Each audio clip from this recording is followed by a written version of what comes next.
Students, welcome to profile academy.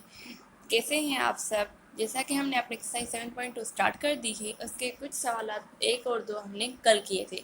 अगर आपने वो नहीं देखे तो आप वो लेक्चर देख लें, ठीक है। कल ही अपलोड हो गया है, आज ही अपलोड हो गया। आप आज वाला लेक्चर देख लें। हाँ, आज नहीं कल हुआ था, ठीक है। तो अब हम स्टार्ट करते हैं, ठीक है। बिना देरी के हम स्टार्ट करते हैं क्वेश्चन जो आगे वाले हैं। Question 3. In each of the following slope of the lines given, what is the slope of a line? Parallel, perpendicular और neither? इसमें ये सवाल में ये कह रहा है कि हर एक मीन्स सवाल में हर किसी का आपको स्लोप दिया गया है। अब स्लोप से हमें क्या करना है, आइडेंटिफाई करना है कि वो पैरेलल है या वो परपेंडिकुलर है। कैसे करेंगे? अगर पैरेलल हुआ तो क्या करेंगे, मैंने इंट्रोडक्शन जब पढ़ा था स्लोप का तो वहाँ पर मैंने बताया था कि पैरेलल हो तो वो m1 जो है स्लोप वो बराबर होगा m2 के। ये कंडीशन है पैरेलल की। अगर परपेंडिकुलर हो तो क्या होगा, m1 एंड m2 का प्रोडक्ट बराबर होता है -1 के। ये है परपेंडिकुलर की। अब इसकी वजह से क्या करेंगे, हम इनको कंपेयर, अगर कंपेयर करके हमारा आंसर सेम आया तो ये पैरेलल है, अगर इसका रेसिप्रोकल आया तो परपेंडिकुलर है, ठीक है। अब अपने क्वेश्चन को आगे चल के सॉल्व करते हैं। यहाँ पर आइडेंटिफाई करना है कि पैरेलल कौन सा है, परपेंडिकुलर कौन सा है। सवाल दिया गया है 2/3। 2/3 को क्या करें, m1 क्या है 2/3, हमने n2 को भी यही कंसिडर किया, तो यहाँ पर ये दोनों सेम आ गए तो ये है पैरेलल, ठीक है। अब हम इसी सवाल को क्या करें, जो 2/3 है, अब कंपेयर करेंगे परपेंडिकुलर के फार्मूले से। जो परपेंडिकुलर का वे है उससे हम क्या करेंगे, अपने आइडेंटिफाई करेंगे कि ये परपेंडिकुलर है तो इसका आंसर क्या होगा, ठीक है। अब क्या है, यहाँ पर m1 क्या है 2/3, ठीक है। अब ये ऐसा लिखा हुआ है, ठीक है, m1 बराबर है -1/m2 के, ठीक है।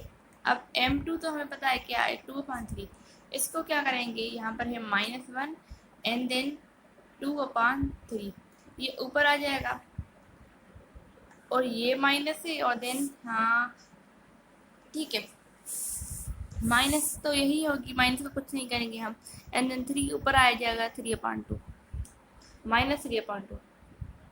परपेंडिकुलर क्या होता है, वो रेसिप्रोकल तो होता है बट उनकी साइन चेंज होती है, ठीक है। m1 जो है उसकी साइन चेंज होगी m2 से। यहाँ तक क्लियर? आगे चलते हैं। ये जो हो जाता है ना उससे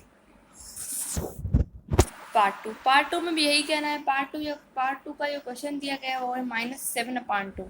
इसको सीधा ही हम कंपेयर करेंगे m2 के साथ, तो ये भी इसका आंसर भी यही होगा -7/2, ठीक है। क्योंकि जब इक्वल और सेम आंसर आ जाता है उसी को ही तो हम पैरेलल कहते हैं। अब परपेंडिकुलर की बात करते हैं।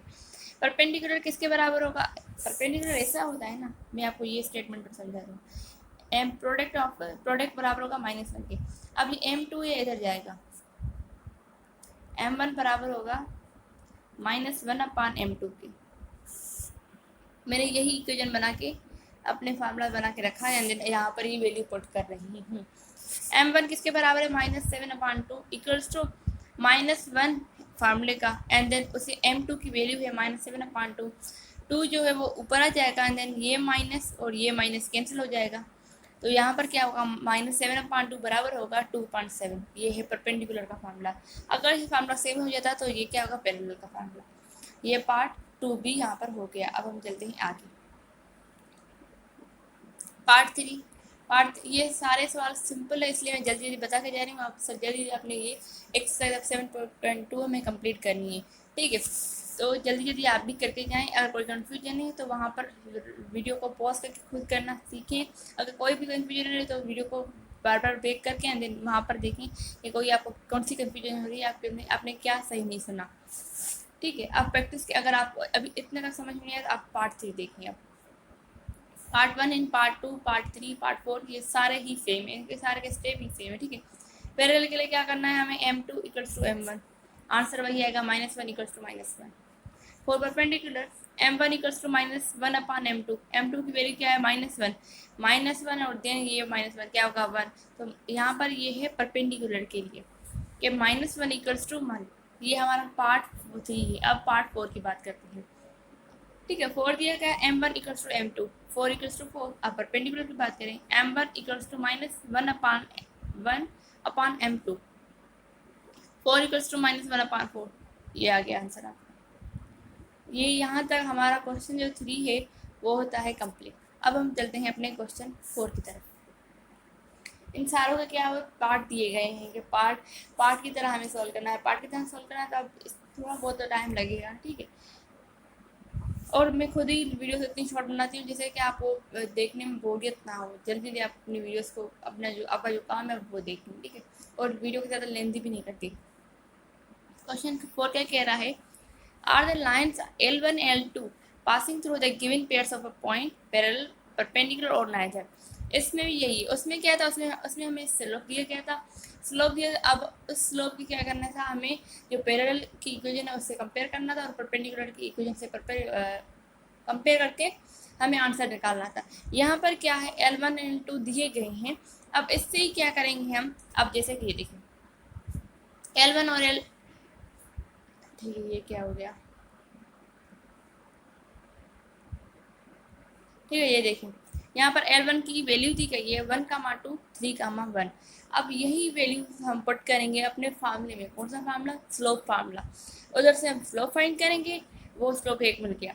अब यहाँ से दूसरा स्लोप फाइंड करेंगे M1 M2, फिर उसको कंपेयर करेंगे कि पैरेलल है या परपेंडिकुलर, वहाँ से हमें पता चलेगा, फिर हमें आंसर हमारा मिलेगा। उसमें क्या था, हमें स्लोप सीधा दिया गया था एंड देन हमें वहाँ पर अपनी बस परपेंडिकुलर या पैरेलल की हमें अपनी वैल्यू चाहिए थी, ठीक है, उसको कंपेयर कर रहे थे। उस सवाल और ये सवाल में फ़र्क है। अब L1 फार्मूला क्या था, y1 y2 minus y1 divide by x2 minus x1।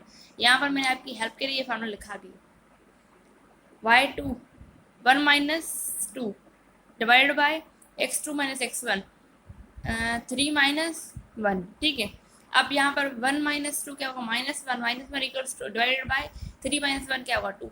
तो हमारा एक M1 का तो आंसर आ गया -1/2।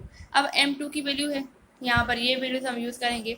L2 की वैल्यू क्या हुआ, y2 माइनस y1, ठीक है। y2 0 माइनस का फार्मूले माइनस एंड देन माइनस का 0, तो प्लस का हो जाएगा divided by x2 minus x1 2 minus 0। तो यहाँ पर आंसर क्या है 1/2। अब ये है 1/2 और यहाँ पर है -1/2 ना, तो ये रेसिप्रोकल है। अगर ये वैल्यू ऐसी होती, एक हमें क्या मिला M1 -1/2, दूसरा हमें मिलता है 2, तो हम कहते हैं ये परपेंडिकुलर है। यहाँ ऐसी ही वैल्यू मिलती -1/2 और दूसरी भी वैल्यू मिलती है -1/2, तो ये होगी पैरेलल। बट ना ये रेसिप्रोकल है और ना ही इसका आंसर सेम है, तो ये क्या होगा, नाइदर। यहाँ पर ये पार्ट होता है हमारा कंप्लीट। अब चलते हैं दूसरे पार्ट की तरफ। पार्ट 2 क्या है, पार्ट 2 में कह रहा है L1, पहले L1 को क्या करेंगे, यूज़ करेंगे y2 minus y1 means 1 minus 3, यहाँ पर लिखा हुआ है divided by x2 minus x1 3 minus 0, okay. अब अपनी वैल्यूज निकालें, क्या होगा -2/3, ये क्लियर मीन्स हमें एक स्लोप तो मिल गया, M1 स्लोप तो मिल गया, हमें M2 स्लोप चाहिए। दूसरा स्लोप निकालेंगे -5 y2 minus y1 -5 -4 x2 minus x1 -7 minus का 1 होगा, पर यहाँ पर ही माइनस है एंड देन माइनस प्लस हो जाएगा, ठीक है। अब सॉल्व करते हैं, माइनस का 5 माइनस का 4 माइनस का 9 डिवाइडेड बाय -7 प्लस 1 क्या होगा -6। ये प्लस ये माइनस और ये माइनस कैंसिल, क्या होगा 3, और देन टेबल लगाएंगे 2 की लगाएंगे, सॉरी 3 की टेबल लगाएं तो ये हमारा आंसर आएगा 3/2। अब ये देखें क्या है -2/3 और यहाँ पर क्या है 3/2, दोनों रेसिप्रोकल है, तो क्या होगा परपेंडिकुलर। आंसर सेम नहीं आया बट ये दोनों रेसिप्रोकल इसलिए ये परपेंडिकुलर है हमारा। ठीक, अगर आंसर सेम आता तो क्या होगा पैरेलल। अगर आंसर भी सेम ना आए एंड देन रेसिप्रोकल भी ना हो, फिर क्या होगा नाइदर। यहाँ तक हमारा ये पार्ट भी होता है कंप्लीट। अब कुछ आपको भी तो करना है ना, शायद मैं जो करूँगी तो आप क्या करेंगे, इसलिए ये जो पार्ट रह गए हैं क्वेश्चन नंबर 4 के, तो वो ये करना है, ये 2 क्वेश्चन आपको करने हैं, ठीक है। कुछ आप भी प्रैक्टिस करें। अगर कोई भी चीज़ में कन्फ्यूजन है तो मुझे कमेंट बॉक्स में कमेंट करें एंड देन इसे सॉल्व करें एंड देन उसका आंसर हमें बताएं। एंड इस लेक्चर को देखने के लिए थैंक यू। प्लीज़ हमारे चैनल को सब्सक्राइब करें एंड इस लेक्चर को लाइक करें, बहुत ज़्यादा लाइक करें, बहुत ज़्यादा लाइक करें। Thank you.